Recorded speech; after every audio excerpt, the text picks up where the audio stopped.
Magic City Soccer. For golfers, it's a sad thing. I'm sure for the city, it's a good thing. The latest on the land deal by the airport. All clear after an FIU warning sent to students.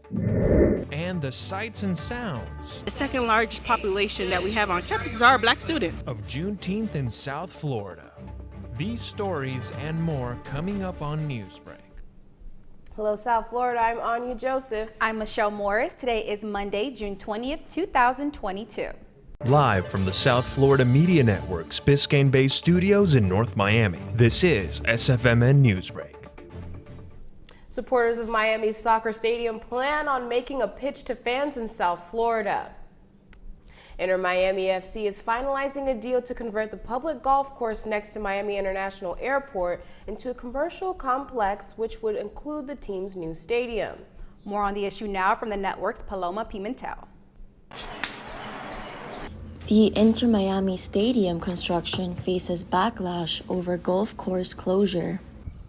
The City of Miami approved a $2.67 billion deal on April 28 to build the Inter Miami Stadium and Shopping Mall on the site of the Melreese Golf Course just southeast of the Miami International Airport.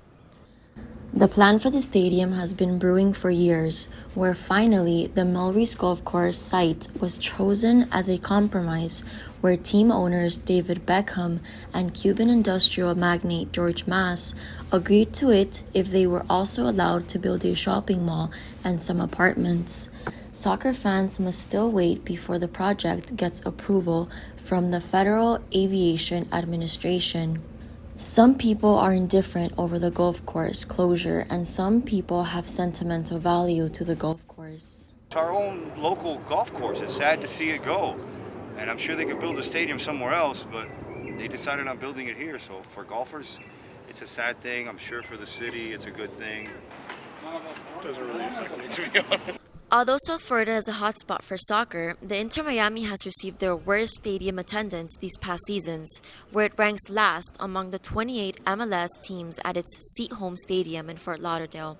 From South Florida Media Network, I'm Paloma Pimentel, signing off.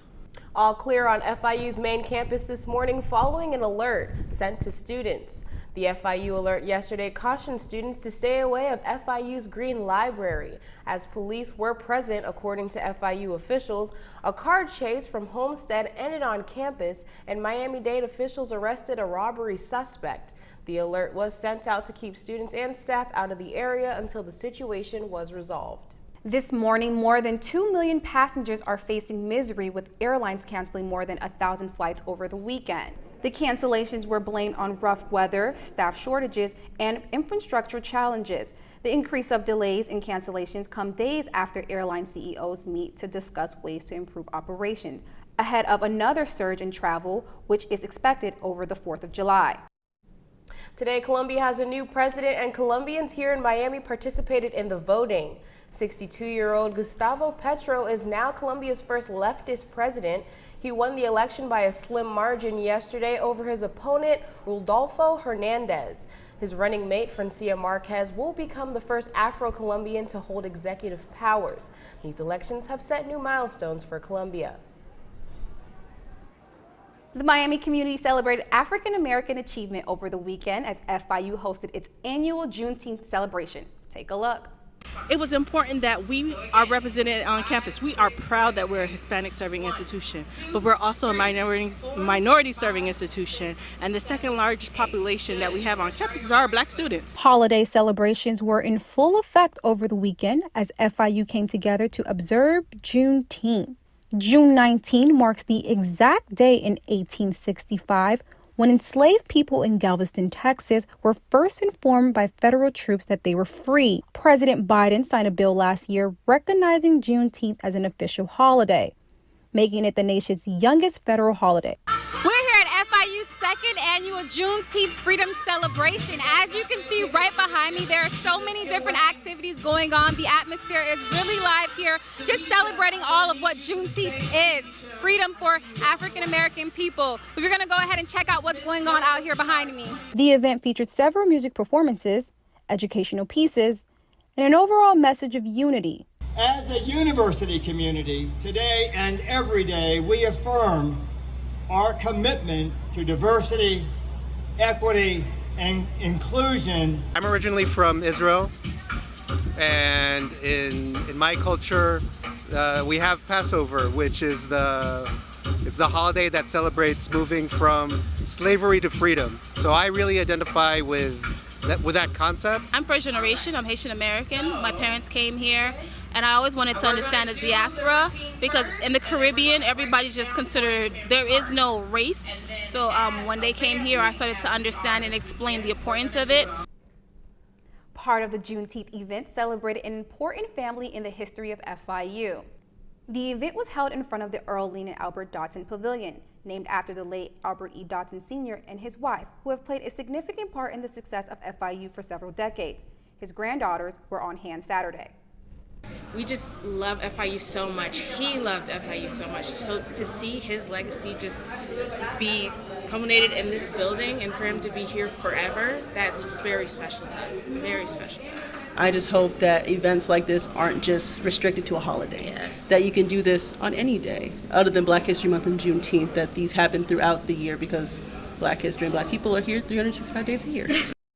With 2 years of celebrations down, FIU is aiming to make the Juneteenth events bigger and better in the years to come. 3 rockets take off from Florida, setting a record for SpaceX. That's still ahead, and so is this story. Pitch. This one's into right field, hit pretty well. This one's carrying. This one is gone. Every Major League Baseball player remembers his first hit, but a few are as memorable as this one. Newsbreak will be back in just 2 minutes. Type 2 diabetes can have a big impact on your life. But how can it be prevented? Well, the first step is knowing if you have something called prediabetes. Take the 1-minute risk test today at doihaveprediabetes.org. I know kids worry about a lot of things. Getting enough food to eat shouldn't be one of them. Through a nationwide network of food banks, Feeding America serves virtually every community in the United States.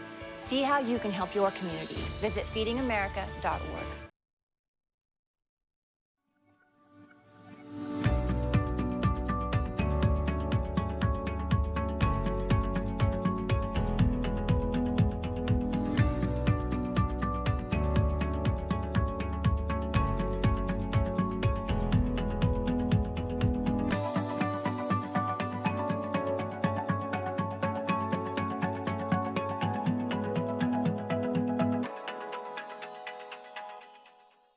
If a natural disaster shows up at your doorstep, you can't just turn it away. That's why it's important to prepare for emergencies before they show up.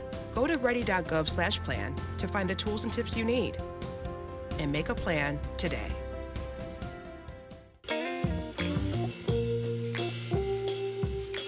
You really have done as much for us as you think we've done for you.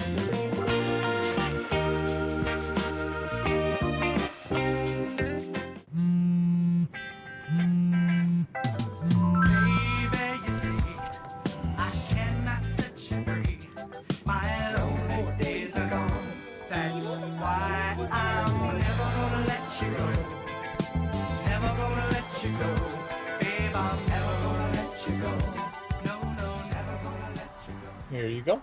Thank you. Thank you.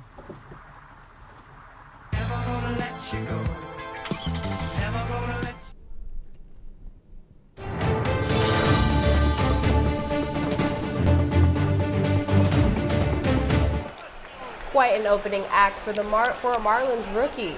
As Marlins rookie Gerard Encarnacion wakes up this morning, he probably still feels like he's dreaming. His first Major League Baseball hit ended up with a grand slam. The Marlins beats the Mets 6-2. The same two teams play again at 1 o'clock this afternoon.